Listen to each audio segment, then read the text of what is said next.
আপনি জানেন মানুষ কেন হাই তোলে? বিষয়টি জানলে আপনি অবাক হবেন। হাই তোলা হয় যখন আমাদের মস্তিষ্ক একটু ক্লান্ত হয়ে পড়ে। হাই তুললে শরীরে বেশি অক্সিজেন ঢোকে, মস্তিষ্ক ঠান্ডা হয়, এতে ব্রেন আবার বেশি মনোযোগী হয়। আর বিজ্ঞান বলছে কাউকে হাই তুলতে দেখলে আমাদের ব্রেন সেটা নকল করে, এটাকে বলে কন্টিজিয়াস ইয়নিং। ভিডিওটি ভালো লাগলে লাইক এবং শেয়ার করুন।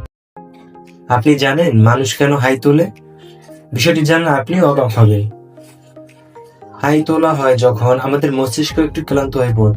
হাই তুললে শরীরে বেশি অক্সিজেন ঢোকে, মস্তিষ্ক ঠান্ডা হয়, এতে ব্রেন আবার বেশি মনোযোগী হয়। আর বিজ্ঞান বলছে কাউকে হাই তুলতে দেখলে আমাদের ব্রেন সেটা নকল করে, এটাকে বলে কন্টিজিয়াস ইয়নিং। ভিডিওটি ভালো লাগলে লাইক এবং শেয়ার করুন।